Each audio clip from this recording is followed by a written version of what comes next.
2015 was the year where I was sort of forced by circumstance to post the images of the album covers that I liked from the albums that I liked in the order in which I ranked said albums from 1 to 10, and with the exception of 1 year, I've done it for each year since with videos as well. That 1 year I'm missing out is 2016, but don't worry, that's going to be fixed as soon as this video is done. I don't really know exactly what I was going through to change my musical taste in 2015, but let's bullshit ourselves and say that maturity got the better of me. I was 23 at the time. Now 27 and I'm still the same. Honourable mentions for 2015 include Of Beauty and Rage by Red, Are You Satisfied by Slaves, Get Lost, Find Yourself by Chunk, no, Captain Chunk, Free by 100th, and Tragedy Will Find Us by Counterparts. Let's get her done! Number 10, Get Scared, Demons. One of the best parts about writing this list is that it's already sorted out thanks to what I posted on Facebook 3 years ago. 4 years ago. No, it was 3. I also can't run the risk of repeating myself with what I wrote about all of those albums, and I feel like the theme of not regurgitating the same old fits well with Get Scared's third album, Demons. It's a darker path for a band with an already established dark sound, adding more depth to their songwriting, along with better production value, and the paid lyrics are what sealed the deal here for me personally. Obviously, I am going to miss them now, but hell, we got the dead days out of it too, so I'm not going to complain too much.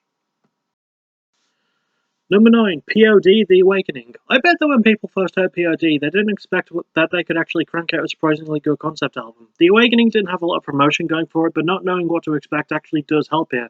The story itself flows well through the album's length, the guest spots feel like they actually mean something, and despite the uplifting tone, there is plenty of harsh reality that back all of that up too. What a way to come back for these guys, as under the radar as it was for them, and I think it's definitely the release that they needed at the time, considering how up in the air it was whether or not you liked Murdered Love. I mean, I liked it, but, you know, not as much as I like The Awakening, so.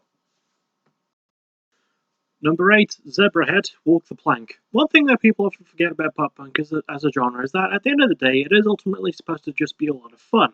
I would definitely coin Zebrahead's 10th actual studio album, since I don't count the greatest hits and reverts its bullshit, as a lot of fun.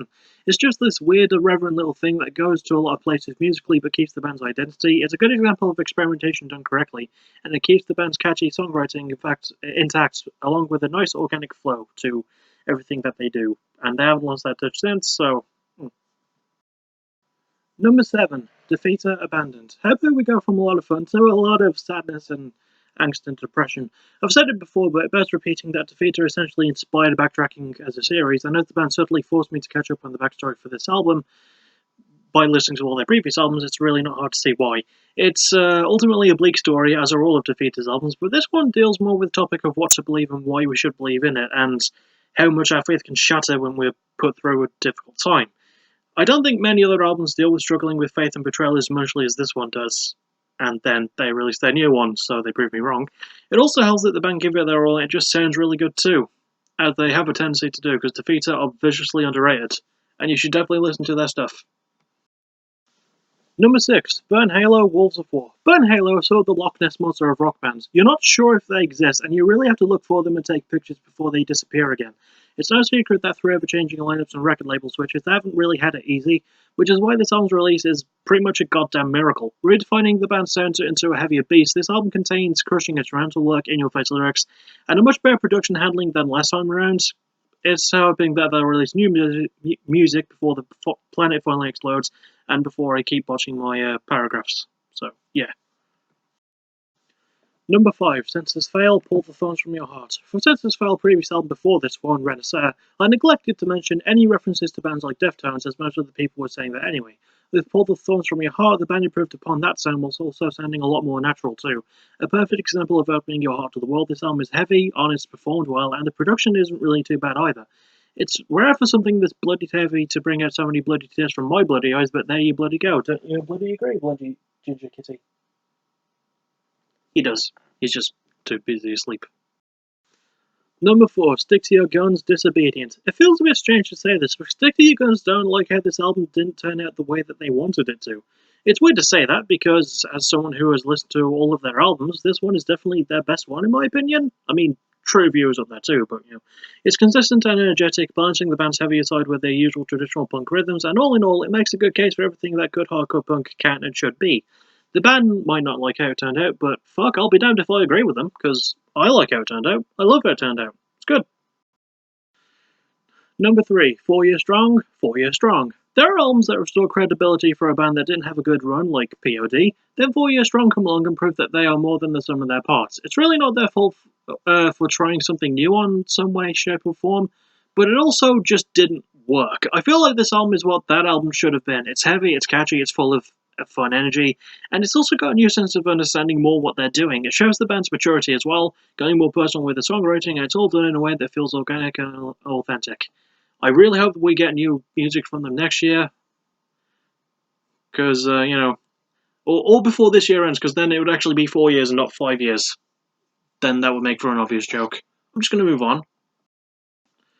Number 2, Neck Deep, Life's Not Out to Get You. We go from a case of maturing in 4 years, no pun intended, to a case of maturing in about a year and a half.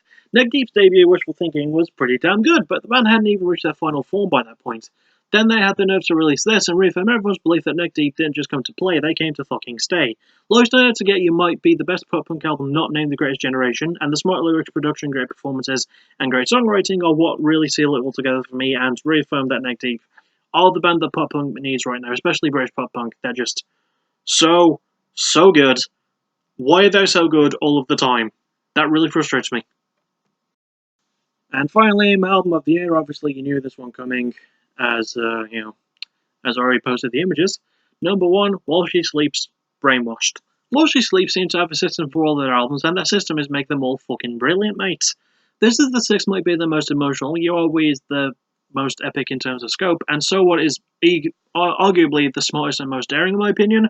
Brainwash is the band's darkest, most political piece for my money. I mean, sure, it combines the band's tendency to write catchy melodies, they start to dabble with what they can get away with, and in terms of style, this might be the most punk-ish leaning album.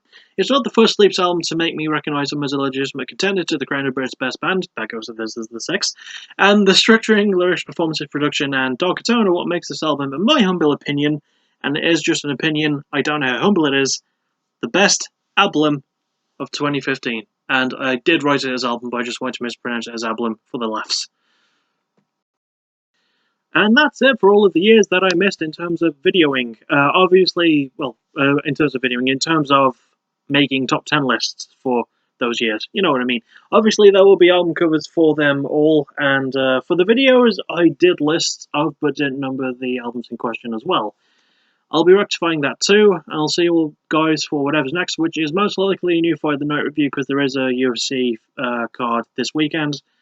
Hopefully I'll see you Sunday night for Defy the Gods. I'm really praying that's the truth. If not, it'll be some point next week. I'm not making any promises, but I do want to get another vocal cover done.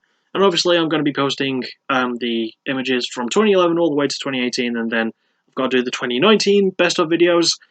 I did the maths last night. I've listened to about 168 albums. Well, 160, but by the time December ends, with all the albums that come out this month, it'll be 168. Not to mention more that I might have missed, and more that I've been wanting to listen to for a while. I'm going to be busy, basically. That's the most I can promise you. But yeah, I'll see you all most likely for the next Fight the Night review, then hopefully for the next, bugging me. For Defy the Gods, and then whatever the hell comes next. I'm looking forward to it. And then, as soon as I can get to it next year, Backtracking Season 5. Gonna be good shit. As always. Yeah, do you have anything to add? No. Okay. As always, thank you for watching. You're awesome. Bye-bye.